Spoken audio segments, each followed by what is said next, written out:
Hello everyone. It's been a while, hasn't it? First and foremost, I just want to take a moment. Thank you for sticking around, for being part of this incredible journey.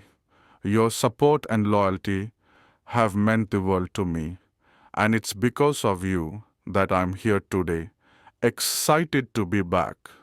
Over the past few years, I've been learning, evolving, and gathering new insights into the world of civil engineering, project management, and construction. And now I'm thrilled to return and share this knowledge with you. This channel has always been more than just about information.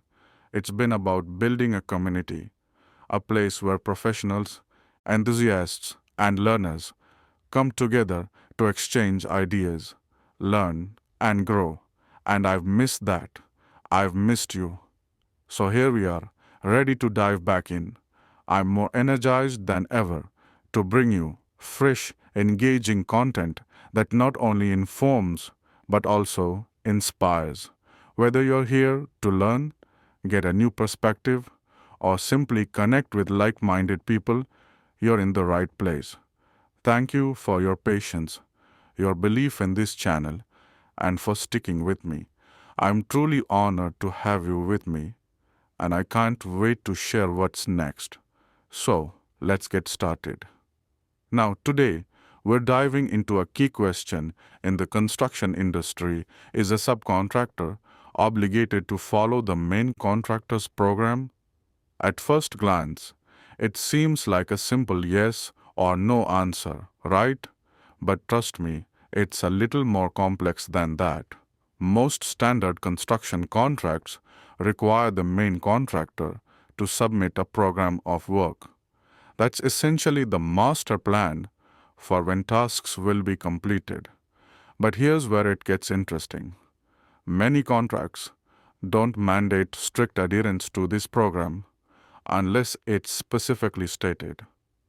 Let's look at a real-world example from 1994, Pigott Foundations versus Shepherd Construction. Imagine this.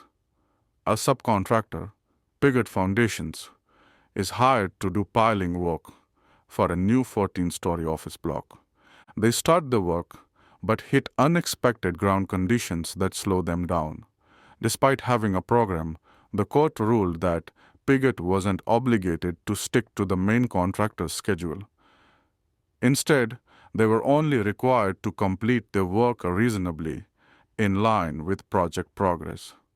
This case highlights the fact that unless it's clearly written into the contract, subcontractors are not bound to the main contractor's program. So here's the key takeaway.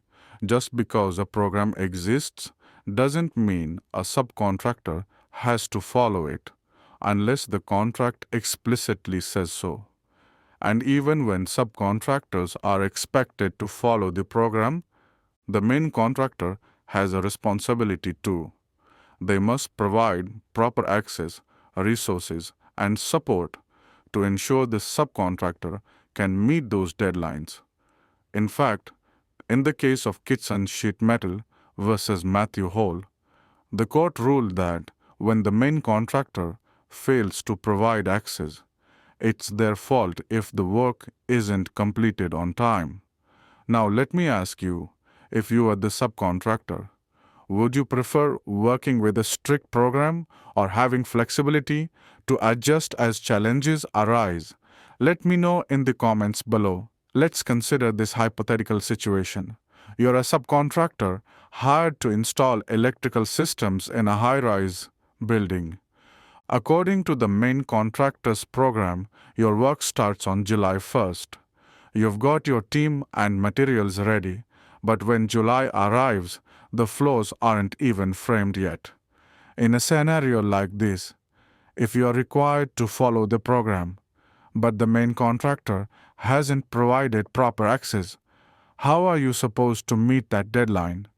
This is why it's so important to have clear terms in your contract to protect both the subcontractor and the main contractor. Now let's talk about FIDIC contracts. The Red Book is widely used in construction projects globally. Under FIDIC, Subcontractors are not automatically required to follow the main contractor's program unless it's explicitly stated. It's all about clarity in the contract and making sure expectations are aligned. So, to wrap things up, the question of whether a subcontractor must follow a main contractor's program really depends on what's in the contract. It's not about assumptions, it's about agreements. To my fellow contractors, engineers, and project managers, the next time you're looking at a project program, ask yourself, is this written in the contract? And if you're a subcontractor, make sure the timeline is realistic and you've got everything you need to deliver. Thank you all for tuning in. If you found this helpful, hit that like button, share it with your team, and subscribe for more insights into construction law and contracts. And don't forget to drop your thoughts in the comments. What's your experience with project programs on site? Let's keep the conversation going.